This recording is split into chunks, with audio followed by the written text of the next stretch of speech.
I stood behind the kitchen door, my hands still covered in flour, my heart hammering like I'd been caught stealing.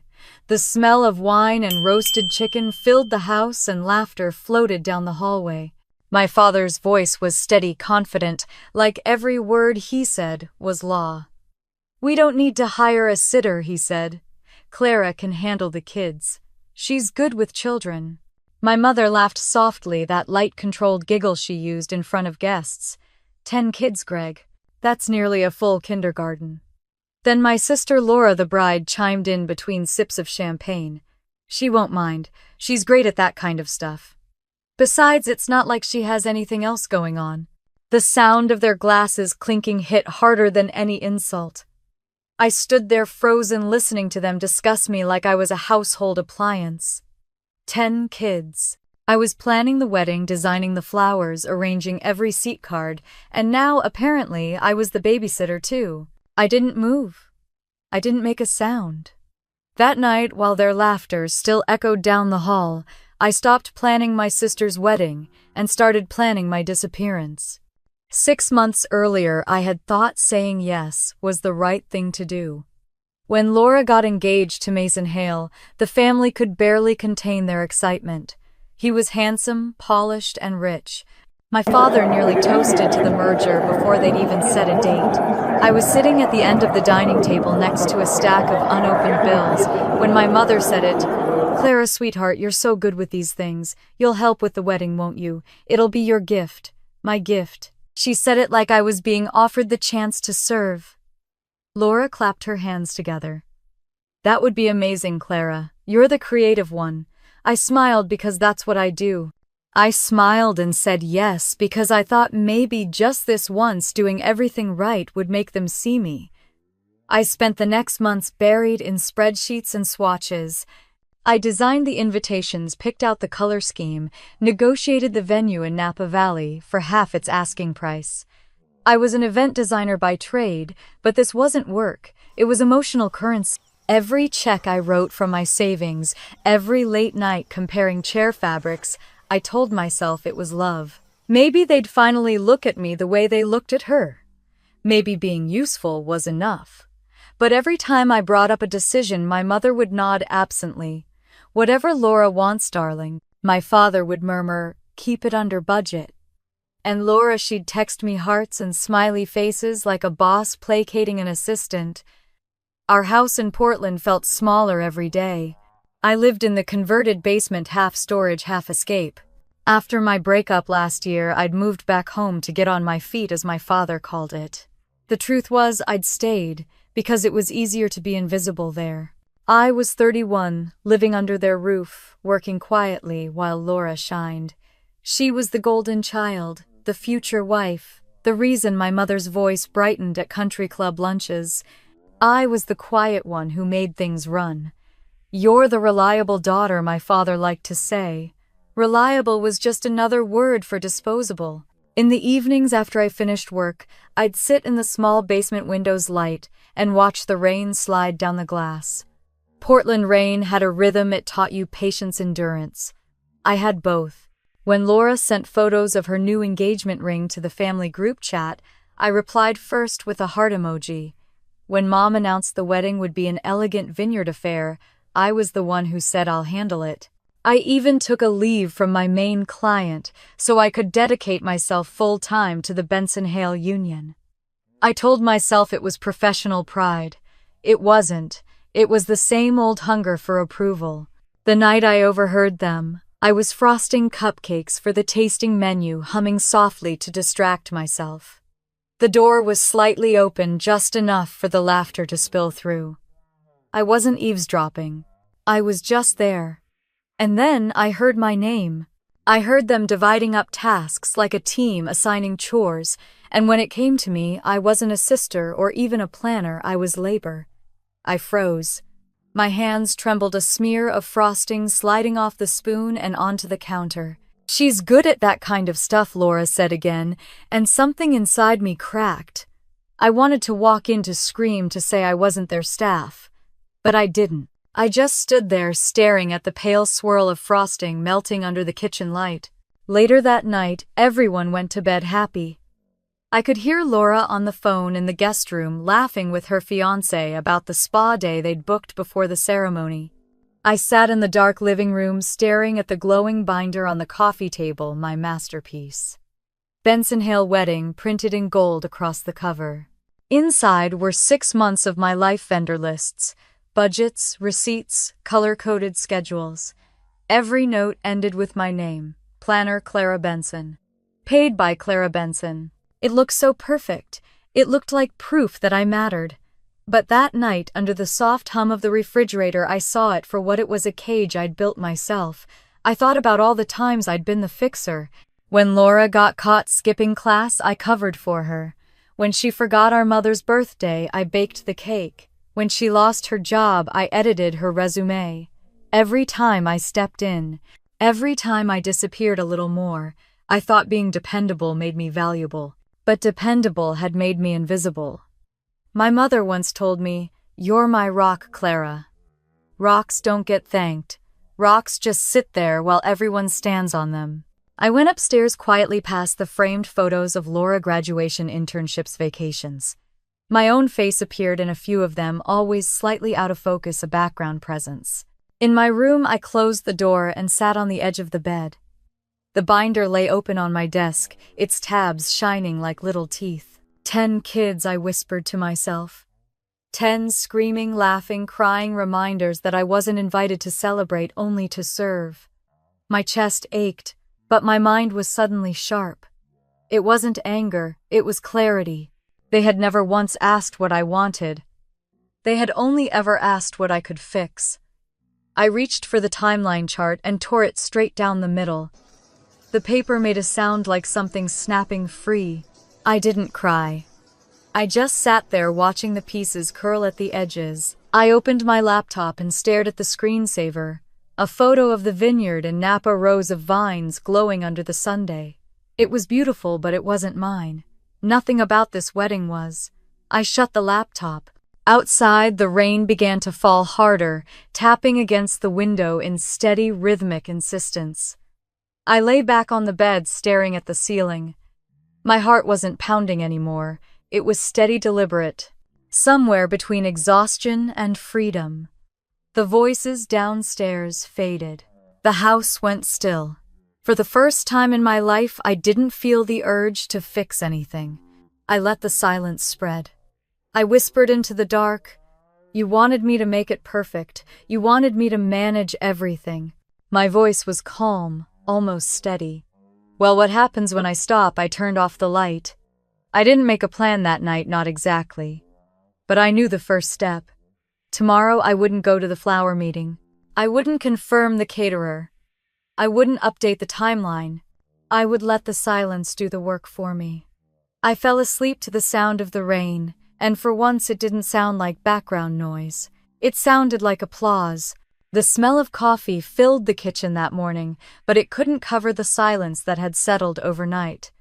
My parents were still asleep, and the house looked like a museum of family pride.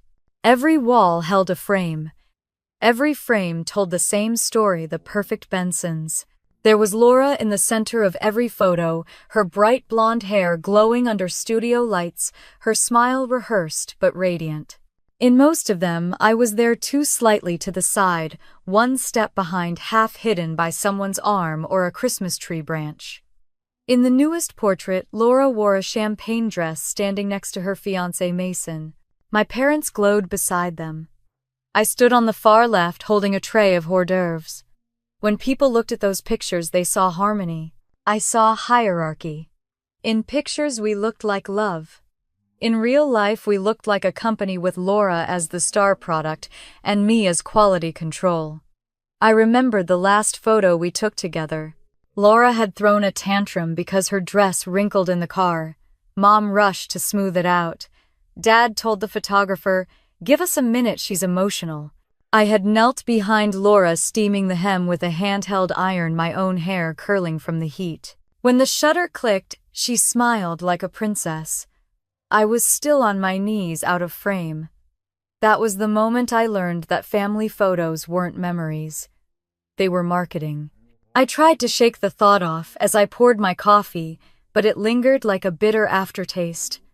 It wasn't just last night's conversation that hurt, it was how natural it sounded. The words hadn't come from cruelty, they'd come from habit.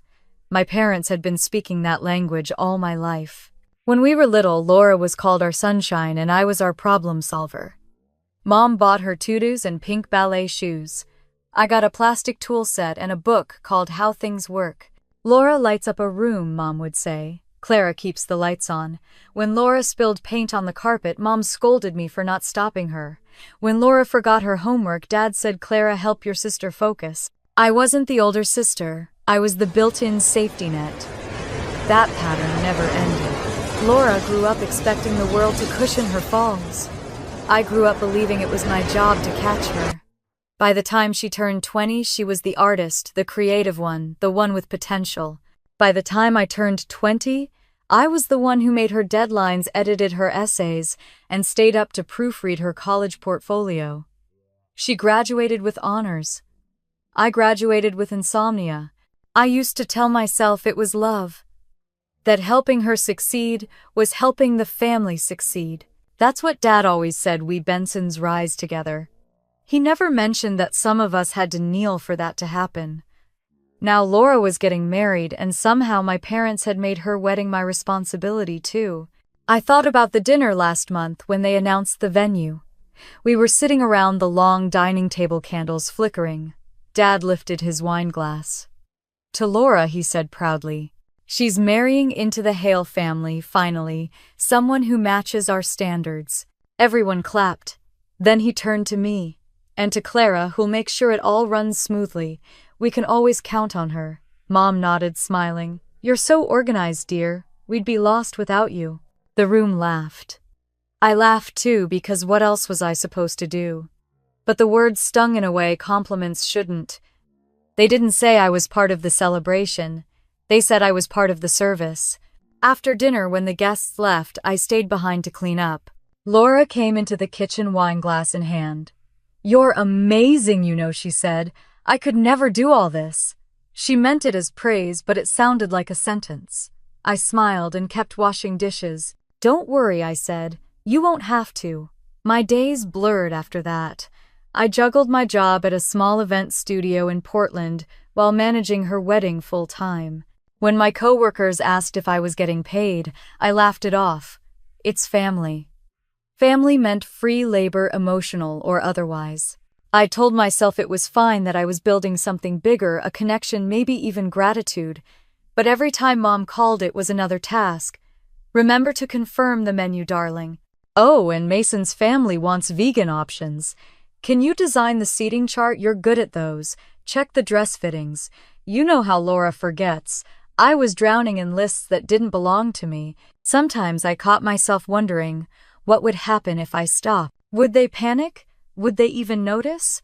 Or would someone else just step in, call it a favor, and keep the machine running? I wanted to believe they'd miss me, but deep down I knew they'd only miss my function. 2 weeks before the wedding, we drove down to Napa Valley to visit the vineyard. It was beautiful, rows of vines stretching into Gold Hills lanterns, swaying from oak trees, air heavy with the scent of summer grapes. Laura twirled between the vines, her laughter echoing like wind chimes. Mom followed her with a phone, snapping photos for social media. Dad stood with the manager discussing pricing. I stayed behind with my clipboard, checking schedules, confirming delivery routes. When the vineyard owner asked, "You must be the planner," I opened my mouth, but Laura answered first. "She's my sister," she said, smiling brightly. "She's amazing at organizing." I smiled back, but something hollow echoed inside me. Even when I worked, I wasn't seen as working. I was just helping. That night, after we checked into our hotel, Dad asked me to cover the deposit for the rentals. "The Hale family will reimburse us later," he said, waving his credit card like it was allergic to swiping. I nodded and paid $1,500. He didn't thank me. He just said, "Good girl," as if I were 12 again, as if obedience was still love. Later, lying in the hotel bed, I stared at the ceiling fan spinning in slow, hypnotic circles. From the other room, I heard laughter, Laura, Mom, and Dad drinking wine with Mason's parents. I imagined them clinking glasses, toasting to perfection. And me, I was the background hum that made their comfort possible. The sound no one notices until it stops. When we got back to Portland, I buried myself in work. My laptop glowed late into the night, spreadsheets lined up like tiny promises I kept making to people who'd already forgotten them. Sometimes I'd look at the date circled in red on my calendar, wedding day. It used to fill me with purpose. Now it felt like a deadline in every sense. The night before I left for Napa again, I sat in my room packing. My hands hesitated over the white binder labeled Benson Hale Wedding. It was thick, immaculate, color-coded. 6 months of my life lived in that binder. It should have made me proud. Instead, it made me feel small. I thought of Mom saying, "You're so steady, Clara. You're our rock. Rocks don't get thanked. Rocks just sit still while everyone stands on them." As I zipped up my suitcase, I caught my reflection in the mirror. My eyes looked tired, older than 31. The kind of tired that doesn't come from work, but from invisibility. I wondered what it would take to be seen not as the fixer, the steady one, the helper, but as a person with limits, with worth. Maybe nothing. Maybe everything. When I finally lay down, the city outside was quiet. The rain had started again, tapping gently against the window. I used to find that sound comforting. That night it just felt like counting, soft, endless counting. Every drop was another favor, another apology, another silent yes I'd said to keep the peace. I closed my eyes and whispered into the darkness, "This time something has to break." The cursor blinked on my laptop screen like a heartbeat that wouldn't slow down. The spreadsheet I'd built had 24 tabs, each labeled with a color, each one perfectly balanced between chaos and control. Lavender for flowers, gold for table runners, red for payment deadlines. My entire life fit neatly inside those boxes. I spent my nights sitting cross-legged on the floor, surrounded by fabric swatches and receipts, whispering to myself that this was temporary. 6 more weeks and it would all be done. 6 more weeks, and maybe finally they'd see me. I had stopped counting how many hours I'd worked. My coffee pot was permanently stained and my phone never stopped buzzing. The florist needed a confirmation. The photographer needed a deposit. Mason's mother had changed her mind about the appetizer menu for the 3rd time. I didn't have weekends anymore, just tasks. Sometimes I looked at my reflection in the laptop screen at 2 in the morning and thought, this is what dependable looks like. Dependable meant exhausted. Dependable meant invisible. The money went faster than I realized. At first, I didn't think much of it. "Just put it on your card," Dad said one night when I mentioned the catering invoice. "We'll reimburse you once Mason's family pays their part." His tone was so casual it almost sounded generous. So I did. $2,000 for the caterer. $1,200 for flowers from a farm in Carmel Valley. $800 for the string quartet. $600 for custom invitations. I kept every receipt in a white envelope labeled Wedding Fund to be reimbursed. Each time I slipped another paper in, I told myself it was an investment in family harmony. Weeks passed and the envelope grew thicker, heavier. No one mentioned paying me back. Mom would hand me new requests instead. "Darling, could you check the weather forecast for Napa? I'm worried about rain." And Clara, "Can you find little toys for the kids' table? You're so good at those creative touches." Love had turned into a list, and I was the only one holding the pen. The night I realized how deep I'd gone, we were at dinner at my parents' house. They'd invited 2 friends from the country club, the sort who smelled like perfume and expensive discontent. As soon as they arrived, Mom started bragging. "Oh, the wedding will be stunning," she said, smiling proudly. "Clara is handling every single detail. We haven't had to lift a finger." One of the women gasped. "You're so lucky to have her." My father lifted his glass. "That's our Clara, our miracle worker." The table laughed. Everyone toasted to me without ever looking at me. I smiled because that's what miracles do. They glow quietly while everyone else takes the credit. When the guests left, I stayed to clear the plates. Mom patted my shoulder as she passed.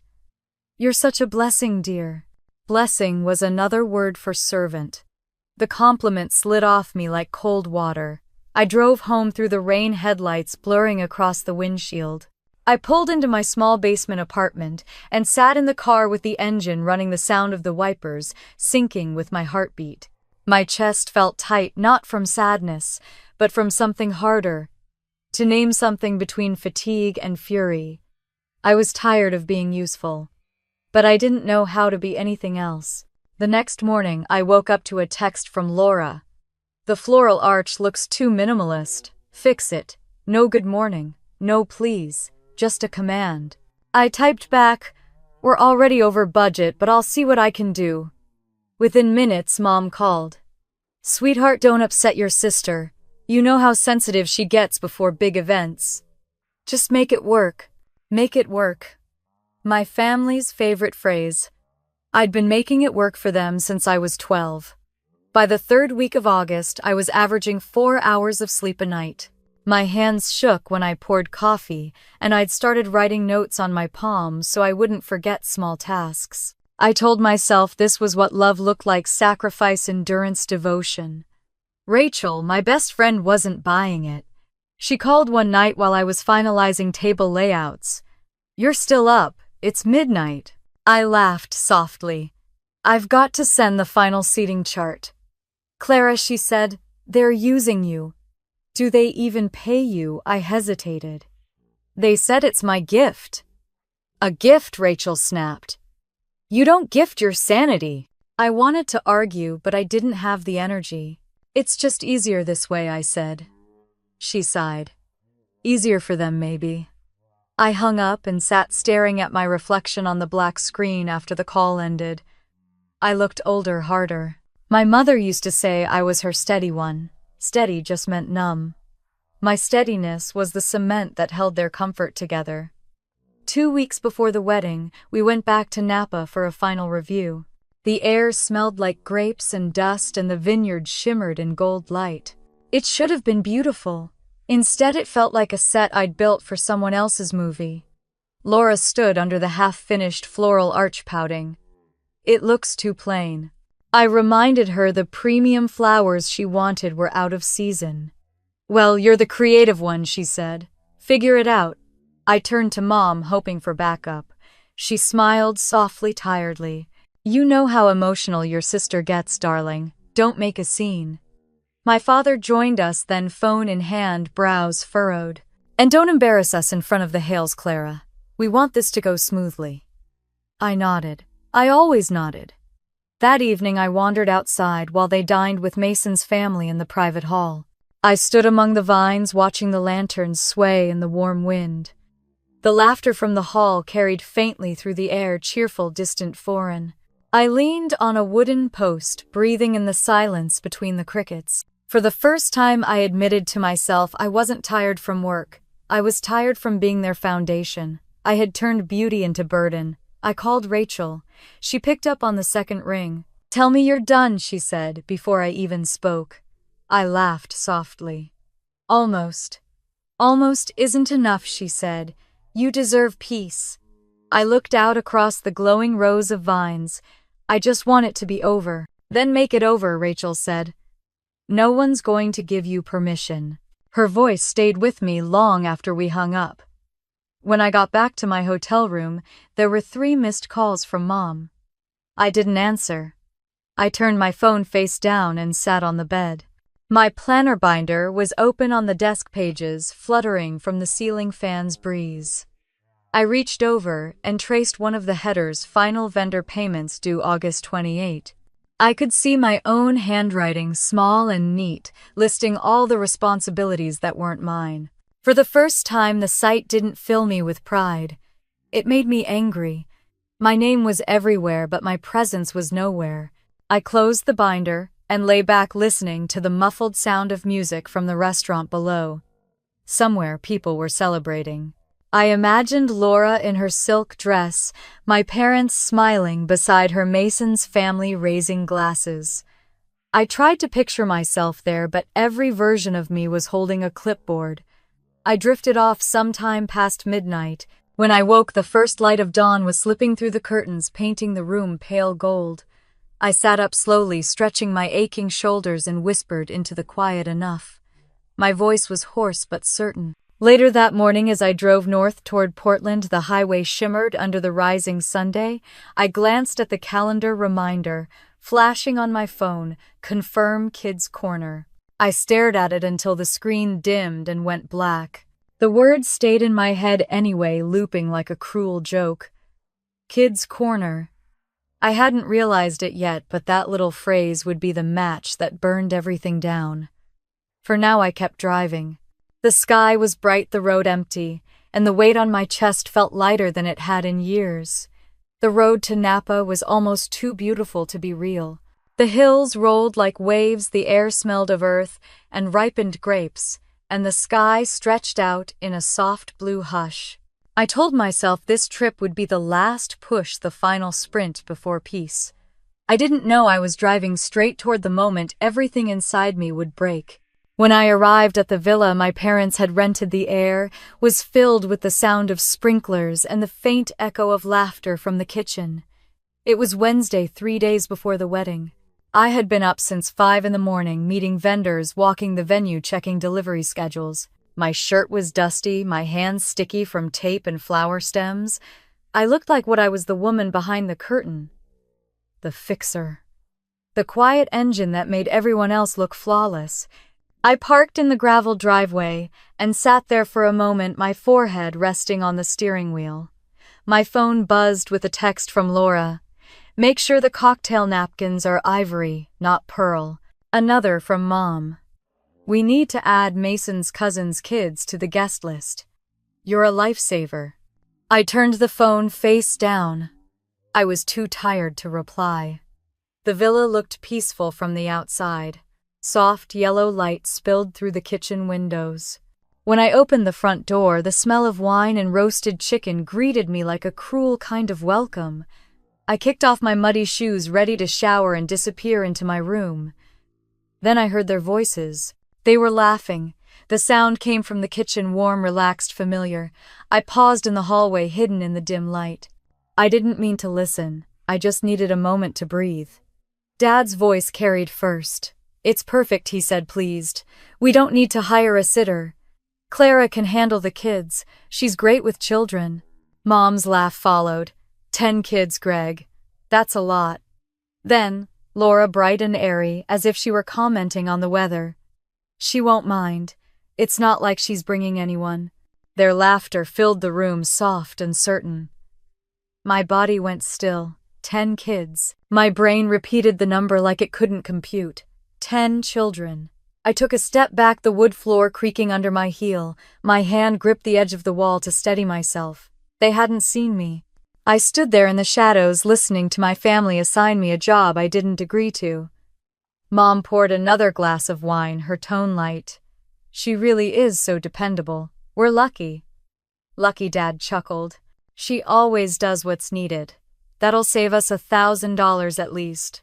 She always does. 4 words. My whole life summed up in one sentence. I felt the air leave my lungs. I didn't cry. I didn't storm in to confront them. I just stood there, frozen, my body heavy and cold, while their voices drifted in and out of my ears. They were planning their perfect day, their perfect illusion, and I was part of the furniture, something useful but replaceable. She can set up a table in the back for the kids, Laura said, clinking her glass against Mom's. It'll be cute. She's good at those things. She won't mind, Dad repeated. They didn't even bother lowering their voices. I could hear the hum of the refrigerator, the faint clatter of cutlery, and their laughter bleeding through the doorway. Each sound carved something sharp into me. I realized then that this was never about love or gratitude. It was about function. I was their peacekeeper, their labor, their invisible backbone. When I could finally move, I walked quietly upstairs. My hands trembled as I reached for my room key. Inside, the villa was silent, warm, safe. Outside, my family celebrated their efficiency. I sat on the bed, staring at the white binder lying open on the desk, the Benson Hale wedding. My name was printed on every page, Planner Clara Benson. Contact Clara Benson. Deposit paid by Clara Benson. I'd built a monument of order for people who didn't even see me as a person. I flipped through the tabs: venue, catering, florals, rentals, music. Every line bore proof of me. My time, my money, my name. I'd spent 6 months building this thing thinking it would buy me belonging. But as I turned the pages, the binder started to look different. It wasn't a portfolio anymore. It was a cage. I set it down and pressed my palms against the cool cover. My heartbeat slowed. My thoughts sharpened. For years I'd been the dependable one, the rock, the fixer. I had believed that if I stayed useful, they'd love me. But all it did was teach them that I could be used. I stood and crossed to the mirror. My reflection looked unfamiliar. My face was pale, my hair messy, but my eyes, they were clear. Clearer than they'd ever been. I whispered to my reflection, "They don't see you." I thought about all the years of small sacrifices, the forgotten birthdays, the unspoken thank yous, the way I'd always been the one to apologize first. I thought about being 7 years old, standing in the rain, waiting to be picked up because my parents were late from Laura's recital. I thought about being 16, staying up all night to finish Laura's art project so she wouldn't fail. I thought about being 31, spending my savings to give her the wedding of her dreams. And now being expected to babysit 10 strangers' children while she danced in her designer gown. It wasn't just exhaustion. It was revelation. I sat down again, staring at the binder. Slowly, deliberately, I opened to the first page, the title sheet in perfect script. I picked up a pen and wrote one word in red ink across it: resigned. Then I signed my name underneath. The act was small, but it felt like breathing after years underwater. I left the binder open on the desk and walked to the window. The moonlight spread across the vineyard outside, silvering the rows of vines. The air smelled like dust and rosemary. Somewhere downstairs, I heard the faint echo of their laughter.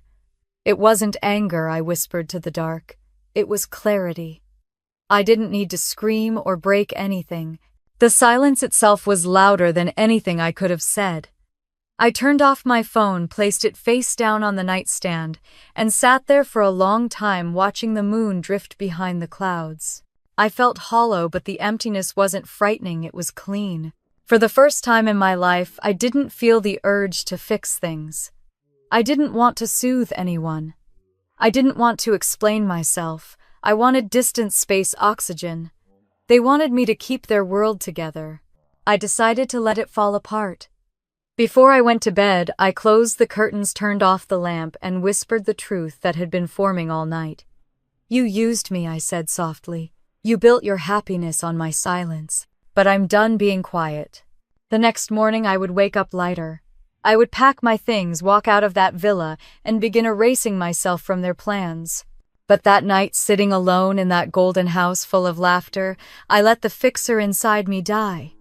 And as she died, something new was born. Something stronger. Something cold and certain. They always said I was the one who kept things together. Let's see what happens when I stop.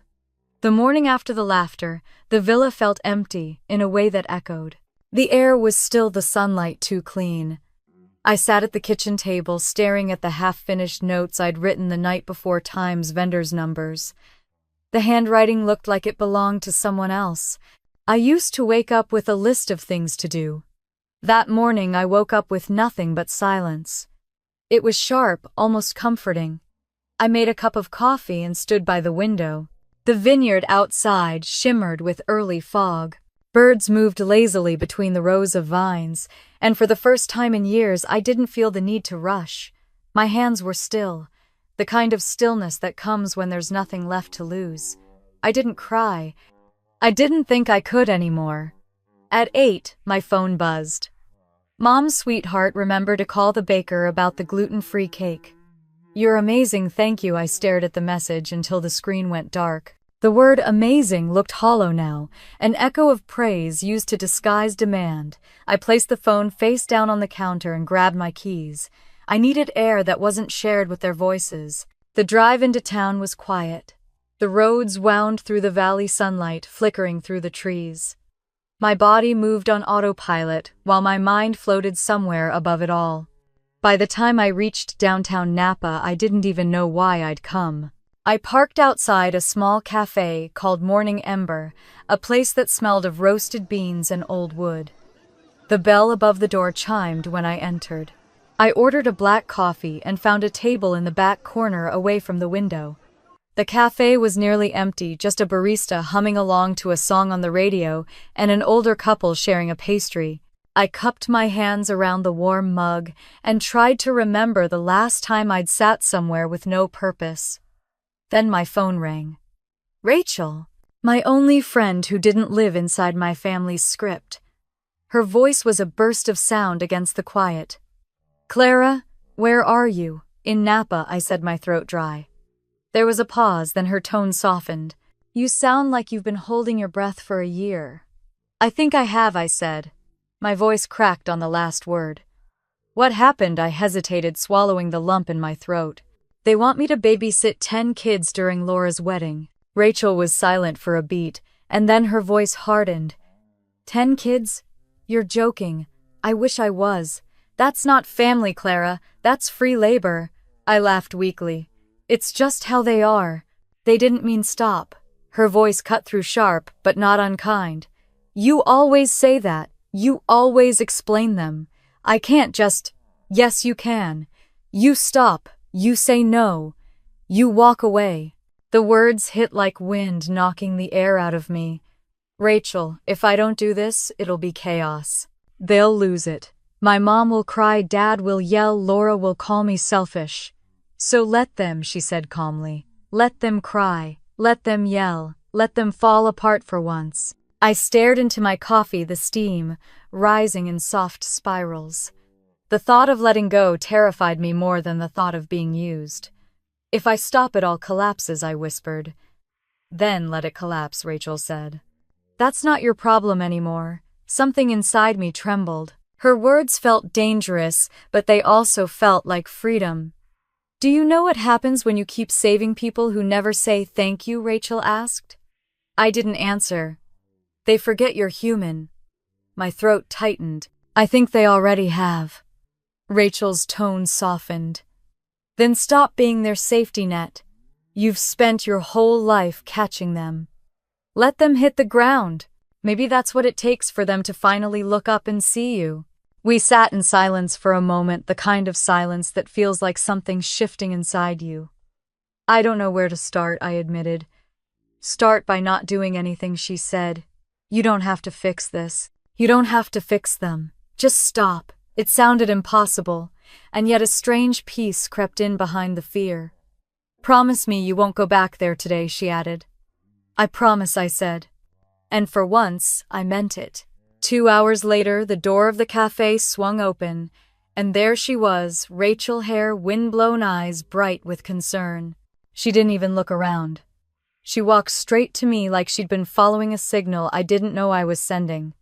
She dropped her bag, sat down, and studied my face. Okay, she said, tell me everything. I told her. Every detail.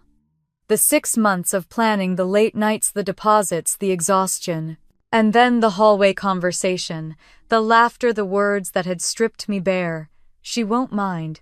She's not bringing anyone. Rachel's jaw tightened as I spoke. When I finished, she exhaled slowly like she was holding back 1,000 curses. That, she said, is abuse. They don't just take your time, they take your dignity. I shook my head. It's not that simple. They're family. She leaned forward. Family doesn't drain you dry, Clara. Family fills you up. What they're doing is emotional theft. Her words were blunt, almost harsh, but they slid under my ribs and settled somewhere true. I felt something unraveling inside me, a knot I didn't know had been there. What do I even do? I asked quietly. Rachel's eyes softened. You do nothing. That's the point. You stop fixing. I can't just... You can, she said firmly. You've done enough. You've done everything. Her conviction shook me. I'd never heard anyone say it like that before. We sat there for another hour, our coffees long gone cold.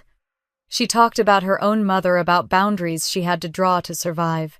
The more she spoke, the more I realized that maybe the world didn't fall apart when women stopped apologizing, it just got quieter. When we finally stood, she pulled me into a hug. "You deserve better than this," she whispered. "I don't know if I believe that yet," I said. "Then I'll believe it until you do." She walked me back to my car, the sun dipping low behind the rooftops. The air smelled like rain on asphalt. "Are you going to be okay?" she asked, hand on the car door. "Yes," I said. My voice was steady. "Good. Call me tonight. I want to know you're safe." I nodded. "I will." She smiled, that fierce, protective smile of hers. "Now go be brave." When I pulled up to the villa, the driveway was empty. A note waited on the kitchen counter, written in my mother's looping script, "At the spa with Laura. Be a dear and pick up the welcome bags." Beneath it was another list: tasks, errands, expectations. I crumpled the paper in my fist. The sound was louder than I expected, like thunder in the still air. Upstairs, I sat on the edge of my bed, Rachel's words echoing in my head, "Let them fall apart." For the first time in my life, I didn't feel guilt. I felt clarity. I opened my laptop, the glow washing over my face, and searched for hotels in Honolulu. The first one that appeared was the Pacific Haven Resort, ocean view balcony, breakfast included. My cursor hovered over the Book Now button. My pulse was calm, my breath steady. When I clicked, it felt like signing my own freedom papers. That night, I packed my suitcase, clothes, laptop, passport. I paused by the white wedding binder on my desk, flipped it open, and tore out the page with my credit card number. The rest I left intact. Proof of everything they took for granted. I stood by the window watching the last streaks of sunset fade over the vineyard. My reflection looked different now, tired but alive. "They wanted me to stay useful," I whispered to the glass. "Watch how useless I can be." I turned off the light, zipped the suitcase shut, and for the first time since childhood felt something close to peace.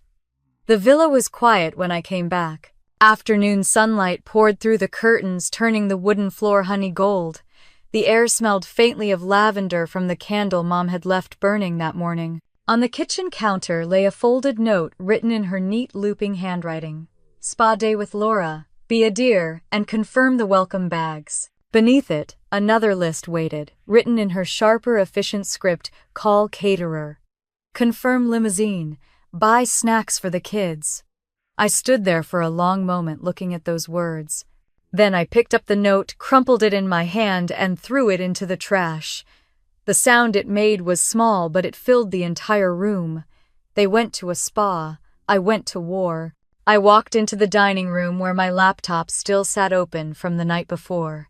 The screen glowed softly in the dim light. A single folder sat on the desktop: Benson Hale Wedding Master file. I stared at it, feeling nothing. No fear, no sadness, no hesitation. Just the quiet certainty that this was the end. I sat down, brushed the dust from the keyboard, and opened the vendor list. The names stared back at me. People I'd coordinated with for months. People who knew my voice by heart. I took a breath and whispered, "This isn't hate. It's balance." The first call was to the caterer. "Hi, this is Clara Benson, calling about the Hale wedding this Saturday." The man on the other end sounded cheerful. "Hi, Clara. I was just about to reach out. Everything's on schedule. We just need your final confirmation on guest count." "Actually," I said evenly, "I'm calling to cancel." Silence stretched. "Cancel? I'm sorry, I'm no longer managing the event," I said. "Future communication should go directly to Gregory Benson. His email is g.benson@" "But the food's already ordered. The wedding is in 3 days. I understand." My tone was calm, professional. "Please send the final invoice to my father." There was a pause, the sound of paper rustling. "Miss Benson, that's a substantial charge. We can't refund the deposit." "I'm aware," I said. "Thank you for your time." Before he could respond, I ended the call. My heart was steady. My hands didn't shake. The next was the florist. "Hi, this is Clara." Oh, Clara, we just finished the peonies. They're beautiful. You'll love them. I'm sure I would, I said softly, but I won't be needing them. The order is cancelled. Please send the bill to Helen Benson. The woman's voice faltered. Wait, what happened? Is everything okay? Everything's exactly as it should be. By the time I hung up, I felt lighter. Then came the rental company. Tables, chairs, tents. Lighting. The man who answered sounded irritated. Our trucks are already loaded. Delivery's scheduled for tomorrow morning. Unload them, I said. He huffed. Ma'am, we have your card on file for the final payment. You'll need to contact Gregory Benson for a new one. If you charge mine, I'll report it as fraudulent. That made him pause. Understood. Thank you, I said, and ended the call. Each phone call was a small incision, cutting one more tie between me and the machine I'd built. I didn't rush. I spoke clearly, precisely the way a surgeon moves when she knows exactly where to cut. When the last vendor was notified, I opened a blank email. The cursor blinked, waiting. To Gregory Benson, Helen Benson. Laura Benson, subject wedding update. I typed one sentence. All vendor communications have been redirected to you. I didn't add my name. I didn't say goodbye. I hit send. The click of the mouse was the loudest sound I'd ever heard. I sat back, exhaled, and stared at the screen until it dimmed. The silence felt enormous, stretching across the room like a soft, clean sheet. My next step was practical. I gathered every contract, every receipt, every piece of paper with my signature on it. I tore out the pages that held my credit card number and fed them into the small shredder by the desk. The rest, the schedules, the seating charts, the guest list, I stacked neatly back inside the white binder. On the top page, I left a sticky note written in black ink for your records. I set the binder in the center of the kitchen table open to the catering page where the line read deposit paid by Clara Benson. Let them see it. Let them see everything I'd done for them. Then I walked upstairs to my room and pulled my suitcase from the closet. I folded clothes carefully, jeans, blouses, one black dress. I packed my laptop charger, a single novel I hadn't finished. I zipped the bag and paused. My reflection in the mirror caught my eye. I looked almost peaceful. Back downstairs, I sat once more at the laptop. I opened a new tab and typed flights from San Francisco to Honolulu. The first option left at 8 a.m. the next morning. Non-stop.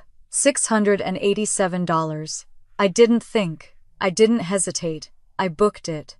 When the confirmation email arrived, the subject line read, "Your journey begins tomorrow." I smiled faintly. For once it was true. Outside, the light had turned golden. The vineyard shimmered under the setting sun, its rows casting long shadows across the ground. I walked to the front door, suitcase handle in hand. I stopped for one last look around the spotless counters, the folded towels, the smell of my mother's candles still faint in the air. For years I'd been the one who kept their house from falling apart. Their schedules, their tempers, their image. Every problem that could be fixed, I had fixed. Now, for the first time, there was something beautifully broken about the silence. I placed my hand on the doorknob, and before I stepped out, I whispered to the empty house, "You wanted me to manage everything. Let's see how you manage without me." The door closed softly behind me. The drive to the hotel was calm. I didn't even play music. The road curved along the edge of the valley, the sky painted in strokes of pink and orange. When I reached the small inn by the highway, the clerk smiled and handed me a key. "Enjoy your stay," she said. I smiled back. "I intend to." In my room, I sat by the window and watched the last light fade. My phone was still buzzing, calls from Mom, from Laura, from numbers I didn't recognize. I turned it off and slid it into a drawer. Tomorrow they'd wake up to find the binder, the emails, the silence. Tomorrow they'd finally realize what I'd done. But tonight I slept. Deep, dreamless, peaceful sleep. The kind that doesn't come from rest, but from release. When dawn crept in through the curtains, I was already awake. The world outside was pale blue, still and quiet. I showered, dressed, and tied my hair back. Then I picked up my suitcase, stepped outside, and took a long breath of morning air. The cool breeze carried the scent of grapes and dust. I looked toward the horizon where the sun was rising and whispered, "For the first time, I'm not fixing anything." I walked to my car, the gravel crunching beneath my shoes, and as I drove toward the airport, I didn't look back. Behind me was the wreck I'd left waiting to happen. Ahead of me was peace finally mine. Morning light broke over the valley in ribbons of gold brushing against the rearview mirror as I drove toward the airport. The road was nearly empty, and the only sound was the hum of tires against asphalt.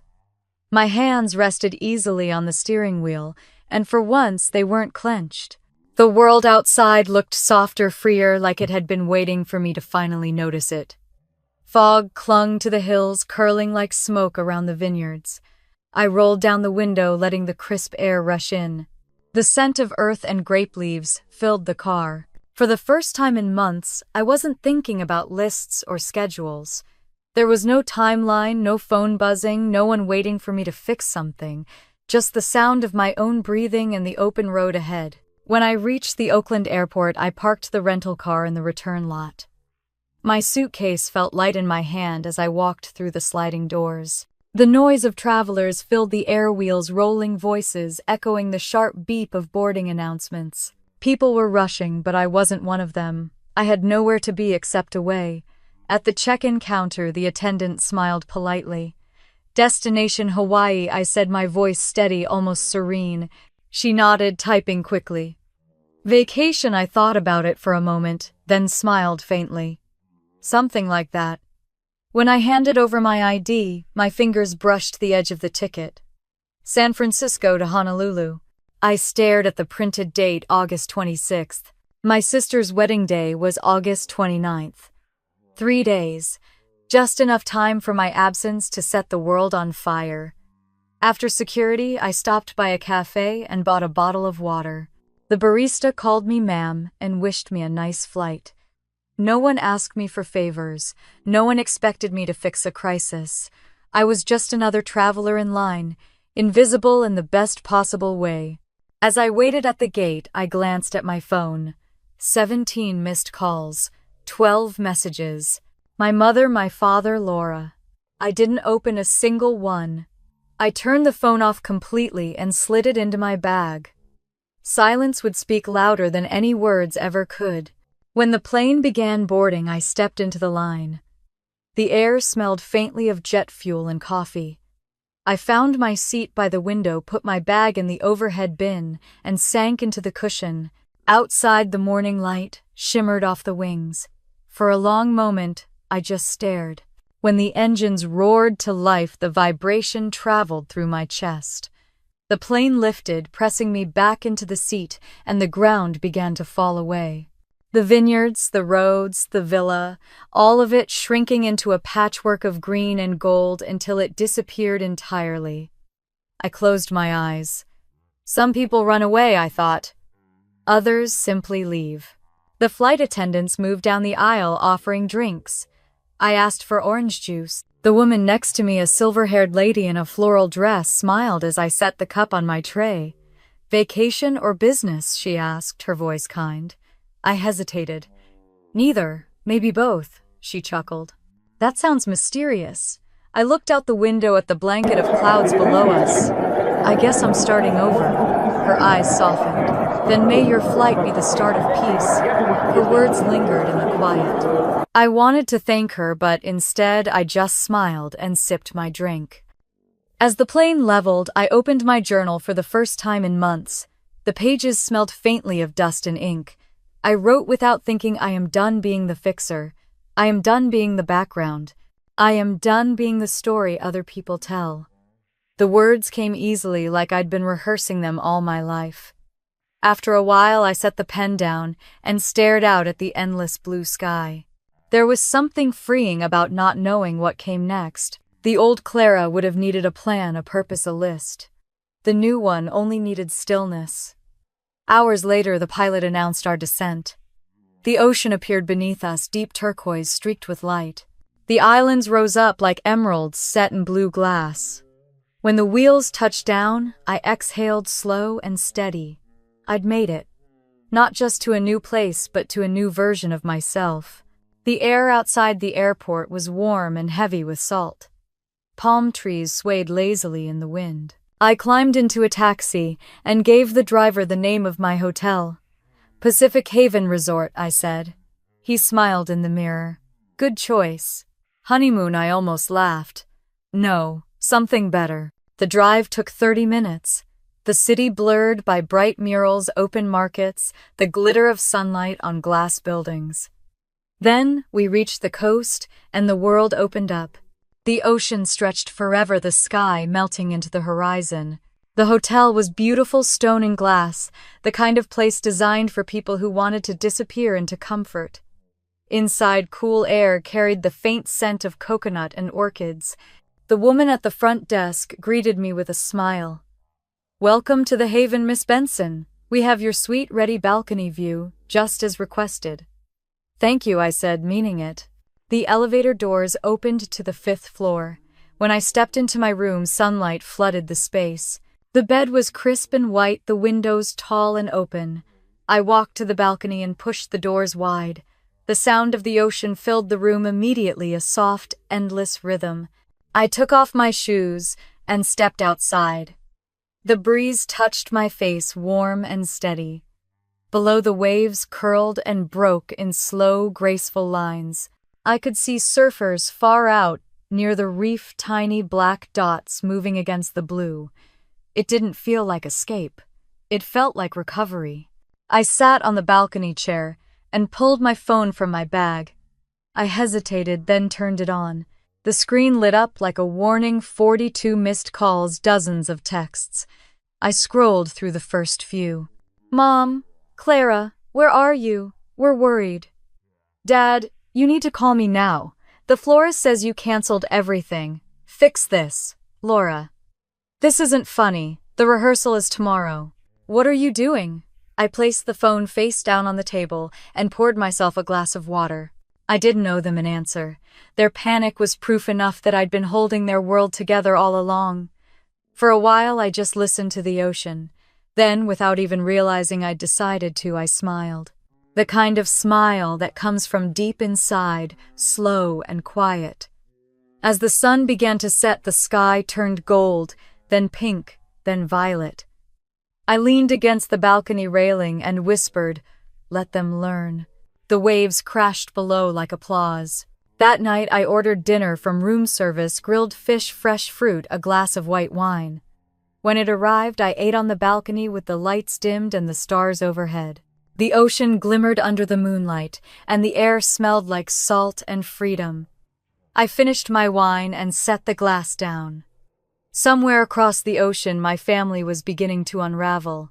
The wedding they built on my silence was about to collapse. For the first time in my life, the chaos wasn't mine to manage. I stretched out on the bed, the sheets cool against my skin, and listened to the faint sound of the waves below. As I closed my eyes, one thought carried me into sleep. They had planned a perfect wedding. I had planned my escape, and I'd finally made it out. The sun rose over the Pacific like a slow exhale, spilling light across the white sheets tangled around my legs. I woke to the sound of the waves brushing against the shore, calm and rhythmic, a world away from the noise I'd left behind. For a moment, I didn't move. I just lay there listening to the ocean breathe. It was Saturday, my sister's wedding day. I reached for my phone on the nightstand.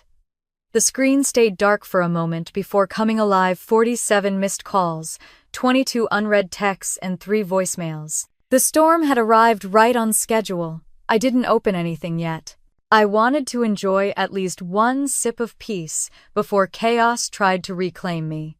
I made coffee and stepped out onto the balcony. The air smelled like salt and sunlight. Below, the beach shimmered nearly empty except for a few early joggers. The warmth on my skin felt almost holy. Somewhere in Napa, my family would be racing around in panic. And here the world moved slow, soft, forgiving. I set the coffee cup on the table and finally turned the phone's sound back on. The vibration started immediately, a low, angry hum against the wood. One by one, I opened the messages. Mom, Clara, please, we need you. The florist canceled. The guests are arriving in 2 hours. Dad, you have made a terrible mistake. Call me immediately. Laura, where are you? The rentals didn't show up. The photographer's threatening to leave. I scrolled further. Mom, sweetheart, you're scaring your sister. This isn't funny. Please fix this. Dad, you've embarrassed this family. You will fix it right now, or you'll regret it. I placed the phone face down again and took another sip of coffee. It was bitter and perfect. In Napa, it was 10 a.m. The guests would start arriving soon. I imagined the park chairs missing, no floral arch tables bare. I pictured Laura pacing in her gown, Mom's voice trembling with forced politeness, Dad's face turning red as he barked into his phone. I couldn't help it. I smiled. For years, they'd said Clara always takes care of things. Well, this time, Clara was taking care of herself. My phone buzzed again. I let it. I didn't owe them peace anymore. Outside, the waves kept their rhythm, a heartbeat I could finally match. By 11:30, curiosity got the better of me. I opened Instagram. The first post I saw had the caption, "Wedding of the Year turns into total disaster. Number Benson wedding fail, number Napa disaster." I tapped it. The photo showed an empty field dotted with confused guests in formal clothes standing under a half-assembled tent. A woman in a floral dress, Mom, was trying to hand out small bags of pretzels. Laura stood in the background in her white gown, her face twisted mid-yell. My breath caught, and then a laugh escaped me, sharp, incredulous, free. The comments scrolled fast. Never seen anything like it. Didn't the planner bail poor bride? I heard the sister handled everything and then ghosted them. And then one that stopped me, good for her. People only push the quiet ones until they finally push back. I leaned back in my chair and watched the waves, that strange ache between guilt and satisfaction settling somewhere deep in my chest. There was another video now posted by one of Dad's colleagues. 30 seconds of pandemonium. Guests arguing, a child crying, Laura shouting at my father while Mason's parents stood frozen beside the empty buffet tables. Mom's voice thin and desperate. Please everyone, we'll have food soon. The caption read, "Never trust family with logistics." I closed the app and exhaled slowly. It wasn't revenge that I felt, it was equilibrium. For once, the chaos belonged to them. My phone rang again. Laura. The screen glowed, then went dark, then glowed again. By the 5th attempt, I answered. "Hello." There was a pause. Her voice came through, shaky, small. "Clara, oh thank God, you have to come, please. It's a nightmare. The caterers didn't show. The chairs, the flowers, everything. Everything's gone wrong." I looked out at the ocean. "That sounds hard," I said quietly. Her breath hitched. "You're enjoying this, aren't you? You're sitting somewhere laughing at us." "No," I said softly. "I'm sitting somewhere resting from you." "Don't do this," she whispered, her voice cracking. "Please, you can still fix it. You can call the vendors. You can—" I cut her off. "You said I'm good at that stuff, remember? You said I'd be watching the kids. Maybe you should try being good at something for once." The silence on the other end stretched. I could hear voices in the background, Dad shouting, Mom crying. "Clara," she said finally, her voice small again. "If you ever loved me, please help." I closed my eyes. "I do love you," I said. "That's why I'm not coming." And then I hung up. For a while I just sat there listening to the waves. My hands were steady. My heart wasn't racing. There was no rush of guilt or regret. Just calm. The kind of calm that only comes when the world stops expecting you to hold it together. An hour later, Rachel called. "Please tell me you're watching the internet," she said, half laughing, half breathless. "I might have seen a post or two." She laughed harder. "Clara, it's everywhere. The Benson wedding meltdown has gone viral. It's all over Twitter. People are calling it the event of the year." I shook my head, smiling despite myself. "That's one way to describe it." Rachel lowered her voice. "How do you feel?" "Like I'm breathing," I said. "Good," she whispered. They needed to feel the weight you carried for them, and now they finally do. We talked for a few minutes longer before hanging up. When the call ended, I stood and stretched. My body felt light, my shoulders unburdened. Later that afternoon, I booked a massage at the hotel spa. The therapist greeted me with a gentle smile. "Long week?" she asked as I lay face down on the table. "You have no idea," I said. The room smelled like lavender and eucalyptus. Soft music played a slow piano melody that made me want to close my eyes and forget everything. The therapist pressed her hands into my shoulders, finding the knots I hadn't even realized were there. "You're holding a lot of tension," she murmured. "Not for much longer," I whispered. For 90 minutes, I let go of every weight I'd been carrying. When the session ended, I felt like someone else, entirely lighter, looser, unshackled. Back in my suite, the sun was sinking low, painting the water in molten gold. I poured a glass of wine and sat on the balcony watching the light fade. My phone vibrated once more, a voicemail from Dad. I didn't want to listen, but curiosity won. "Clara," his voice growled low and measured. "You've embarrassed us. You humiliated your sister on the most important day of her life. You made this family a laughingstock. This ends now. You come home and fix this." I deleted it before he finished. I looked at the waves and whispered, "I'm not your fixer anymore." The wine was cool and crisp on my tongue. Below me, the ocean whispered secrets only I could hear. Somewhere across the country, my family was picking through the wreckage of their perfection. And I was watching the sunset over the Pacific, feeling the quietest kind of justice. As the last light faded, I raised my glass and murmured, "To peace, to boundaries, to finally being free." The tide rolled in, slow and certain, erasing every footprint on the sand. The morning after the wedding, I woke to the faint rustle of palm leaves outside my window and the smell of salt drifting through the open balcony doors. The ocean was calm again, the tide pulling back in slow silver waves. For the first time in my life, I had slept without an alarm. My body didn't ache. My chest didn't feel heavy. The world was still. I poured a cup of coffee and stepped outside. The sunlight caught on the water, blinding in gold. My phone lay face down on the table, black screen waiting. I hadn't checked it since yesterday. I'd gone to sleep knowing chaos was unfolding somewhere in Napa, but I hadn't wanted to see it. Now I did. I turned the phone over and powered it on. It buzzed violently to life, flooding with notifications, hundreds of them. Messages, missed calls, mentions, social media alerts. I scrolled slowly, sipping my coffee, as though I were watching a movie instead of my own family disintegrate. The first thing I saw was a headline on a local news site: "Lavish Napa wedding collapses after planner disappears." Beneath it, a photo of Laura standing in her wedding gown, tears streaking her makeup, her hands clenched at her sides. My father's face was red behind her mid-yell.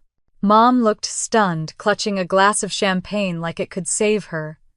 The caption read, "Guests report chaos after vendors cancel last minute. Rumors suggest the planner, who is also the bride's sister, walked away days before the event."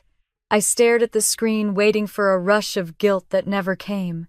Instead, I felt a quiet, profound relief. The truth was finally visible to the world, and I didn't have to say a word.